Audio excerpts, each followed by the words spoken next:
ৰূপহীহাটৰ পূব লৰিৰ মুখত এটা পথৰ বাবে জলাকলা খাইছে সাধাৰণ জনতাই। পথৰ দুৰৱস্থাৰ বাবে বিপদসংকুল যাত্ৰা কৰিবলগীয়া হৈছে জনতাই। ৰূপহীহাটৰ পূব লৰিৰ মুখ গাঁৱৰ গান্ধী পথ বুলি জনা যায় এই পথটোক। এই পথটো নতুনকৈ অন্তৰ্ভুক্ত হৈছে কলিয়াবৰ সমষ্টিত। কাঠপাৰা বজাৰৰ পৰা লাইলুৰি সংযোগী পথছোৱা হৈ পৰিছে ভয়াৱহ অৱস্থা। যিকোনো মুহূৰ্তত ভয়ংকৰ দুৰ্ঘটনাৰ বলি হোৱাৰ আশংকাত ভুগিছে ৰাইজ।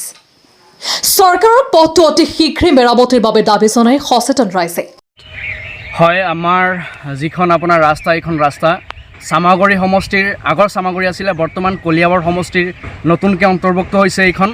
এইখন হৈছে আপোনাৰ বৰ্তমানৰ লাইলুৰি পঞ্চায়তৰ অন্তৰ্গত এইখন গান্ধী বস্তিৰ যিখন মেইন ৰাস্তাটো গান্ধী পথ বুলি আমি কওঁ।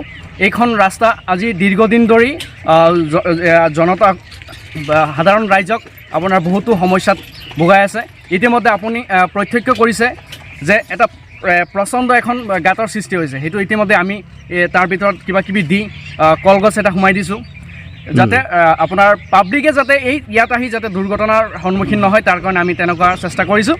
আৰু বিশেষকৈ যি ৰাস্তাৰ পৰিৱেশ, মই আপোনাক ল'বলৈ অনুৰোধ জনাম যে ৰাস্তাখন বহুত দিন ধৰি বেয়া হৈছে, কিন্তু চৰকাৰে কোনো ধৰণৰ ইয়াতে কাণসাৰ নাই। একচুৱেলি চৰকাৰৰ এই গাঁওখনৰ নাম কি আছিলে? গাঁওখনৰ নাম হৈছে পূব লৰিমুখ গান্ধী বস্তিৰ যি মেইন ৰাস্তাটো হৈছে এইটো গান্ধী পথ বুলি কয়।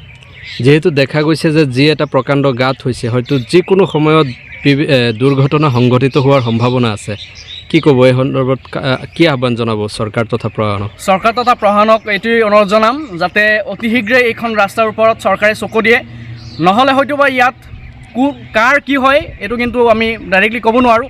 এনেকুৱা প্ৰচণ্ড গাঁতৰ সৃষ্টি হৈছে, যিকোনো গাড়ী এটা সোমাই যাব পাৰে। আপোনাৰ 4 চকা হওক, বাইক হওক, ভয়ংকৰ এটা দুৰ্ঘটনাৰ সন্মুখীন হ'ব পাৰে। সেইকাৰণে আমি পূব লৰিমুখৰ ৰাইজৰ ফালৰ পৰা বিশেষকৈ মই অনুৰোধ জনাইছোঁ চৰকাৰে যাতে অতি শীঘ্ৰে এইখন ৰাস্তাৰ ওপৰত নজৰ দিয়ে। যিহেতু ইয়াত দেখা গৈছে যে ৰাস্তাটো বেয়াই আছে, ৰাস্তাৰ অৱস্থা যিহেতু ৰিপেয়াৰিং হৈছিল, কোনে লৈছিল ঠিকা গম পায়নে?